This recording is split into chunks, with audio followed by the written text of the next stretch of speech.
Samsung এবং আইফোনকে খেয়ে দিতে Xiaomi 15 আলট্রাটা আসতে চলেছে এই মার্চে। তার সাথে Oppo Find X Ultra এবং বাজেট ক্যাটাগরিতে Realme P3X, iQOO Z10X সহ Vivoর T4 স্মার্টফোনটাও আসবে। So hey guys, Shanto here. আগামী মার্চে কোন ফোনগুলো মার্কেট কাঁপাতে চলেছে বাংলাদেশ সহ গ্লোবাল মার্কেটে, সেই সম্পর্কে জানতে লাইক আর সাবস্ক্রাইব করে দেখতেই থাকুন। ফার্স্ট অফ অল বলবো নাথিং ফোন 3A কে নিয়ে। এই ফোনটার ব্যাক প্যানেলের ডিজাইন নাথিং নিজেই প্রকাশ করেছে, আর পেছনে ট্রিপল ক্যামেরা সেটআপ দেখতে পাওয়া যাচ্ছে। বাট এই ডিজাইনটা কিছুটা অকওয়ার্ড লাগতে পারে যে কারো কাছে। আমার কাছে ডিজাইনটা অতটাও ভালো লাগেনি, বাট আপনাদের কাছে ভালো লাগলে কমেন্টে জানাতে ভুলবেন না। এবার নাথিং ফোনের মধ্যে এই প্রথমবারের মতো পেরিস্কোপ জুম লেন্সের ক্যামেরাকে দিয়ে দেবে নাথিং, যেটার মাধ্যমে অসাধারণ লেভেলের DSLR কোয়ালিটির পোর্ট্রেট ছবি তুলতে পারা পসিবল হবে। তার সাথে স্ন্যাপড্রাগন 7S Gen 3 এবং 5000 mAh এর ব্যাটারিকে দিয়ে দিবে তারা। সো যেখানে কিনা চাইনিজ ব্র্যান্ডের ফোনগুলো 6000 mAh এর ব্যাটারি ইউজ করছে, নাথিং সেই স্যামসাং আর পিক্সেলের মতো 5000-ই আটকে রয়েছে। 50+50+8 এইরকম ট্রিপল ক্যামেরা সেটআপ থাকবে ফোনটার পেছনে। সো নাথিং এর ফোনের প্রাইস 30 থেকে 35,000 টাকা হলেও শুধুমাত্র 20,000 টাকার মধ্যে আমরা আইকুর পক্ষ থেকে পেয়ে যাব Z10X, আর ভিভো সেটাকে রিব্র্যান্ড করে অনলাইনে ভিভো T4X কে লঞ্চ করবে, যেই ফোনগুলোতে কিনা 6500 mAh এর ব্যাটারি, Dimensity 7300 চিপসেট এবং 50 মেগাপিক্সেলের ক্যামেরা সেটআপ থাকতে পারে। সো এই দুটো স্মার্টফোন ইন্ডিয়াতে 13 থেকে 15,000 রুপিতেই লঞ্চ করা হবে। তাছাড়া ভিভো T4 নামে একটা স্মার্টফোন আসবে ইন্ডিয়ান মার্কেটে 18,000 রুপির আশেপাশে। সো বাংলাদেশের মার্কেটে ভিভোর T সিরিজের আর iQOO Z10 সিরিজের ফোনগুলো খুব শীঘ্রই আমরা পেতে চলেছি 20 থেকে 30,000 টাকার মধ্যে। তাছাড়া iQOO Neo 10R এই ফোনটা আসবে ইন্ডিয়াতে মার্চ মাসের মাঝামাঝি সময়, যেখানে কিনা স্ন্যাপড্রাগন 8S Gen 3 আর 1.5K রেজুলেশনের 120Hz মাখনের মতো ডিসপ্লে থাকবে। সো বাংলাদেশের মার্কেটে 32 থেকে 35,000 টাকায় এটাকে আমরা পেয়ে যাব। অলরাইট, এবার বাংলাদেশে লঞ্চ হতে যাওয়া কিছু ফোন সম্পর্কে জানা যাক। এর মধ্যে টেকনো তাদের Camon 40 সিরিজকে মার্চ মাসের মধ্যে নিয়ে আসবে বাংলাদেশে।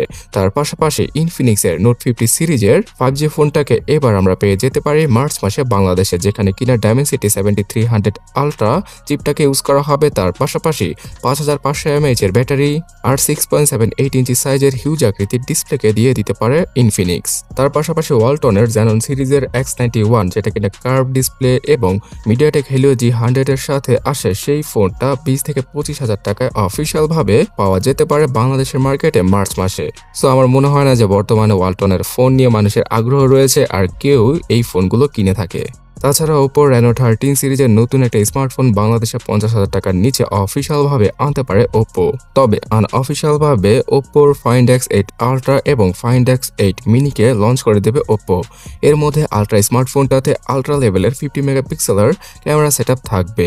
তাছাড়া Snapdragon 8 Elite এর সাথে আসবে সেই ফোনটি, বাট মিনি ফোনটাতে Dimensity 9400 কে ইউজ করা হবে এবং এই ফোনগুলোর প্রাইস লক্ষ টাকার আশেপাশেই চলে যাবে।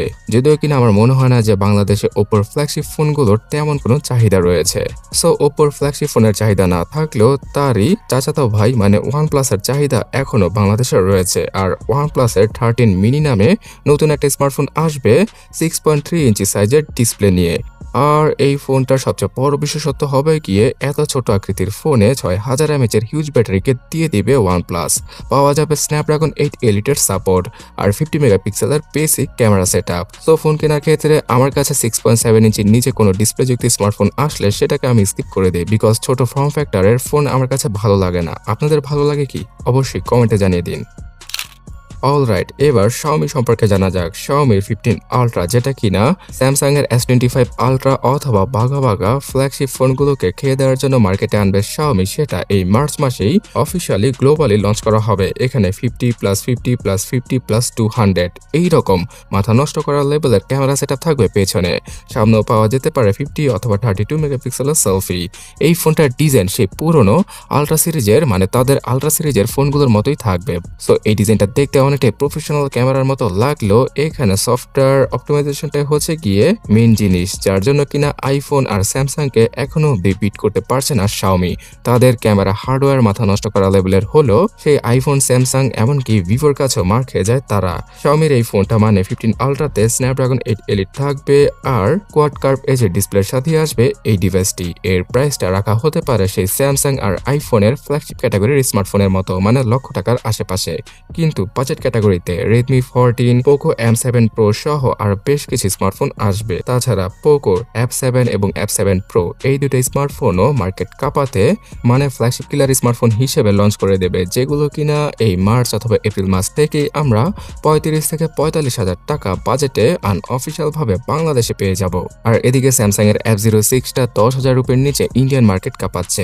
তো এটার মতোই দেখতে একটা স্মার্টফোন M06 আসবে 6000 mAh এর ব্যাটারি আর সেই Dimensity 6300 চিপসেটের সাথে। তার পাশাপাশি স্যামসাং এর M16 ফোনটাকেও মার্চ মাসে পাওয়া যাবে, যদিও কিনা বাংলাদেশে অফিসিয়াল ভাবে A16 ফোনটা পাওয়া যায় 27 থেকে 28 হাজার টাকায়, কিন্তু M16 ফোনটা আনঅফিসিয়াল ভাবে 15, 16 অথবা সর্বোচ্চ 17 হাজার টাকায় আমরা পেয়ে যাব, যে ফোনটাতেও কিনা 6000 mAh এর ব্যাটারি এবং মিডিয়াটেকের 5G চিপসেট থাকবে।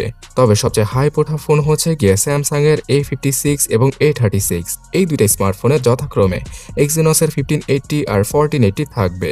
5000 mAh এর ব্যাটারি, 50 মেগাপিক্সেলের ক্যামেরা সেটআপ এবং কিছুটা নতুন ক্যামেরা বাম্পের ডিজাইনের সাথে আসবে এই দুটো ফোন। বাংলাদেশের মার্কেটে তো 60,000 70,000 টাকায় লঞ্চ করা হবে এগুলোকে অফিসিয়াল ভাবে, বাট আনঅফিসিয়াল ভাবে 30 থেকে শুরু করে 40,000 টাকায় এই দুইটা ফোনকে আমরা ইজিলি পেয়ে যাব।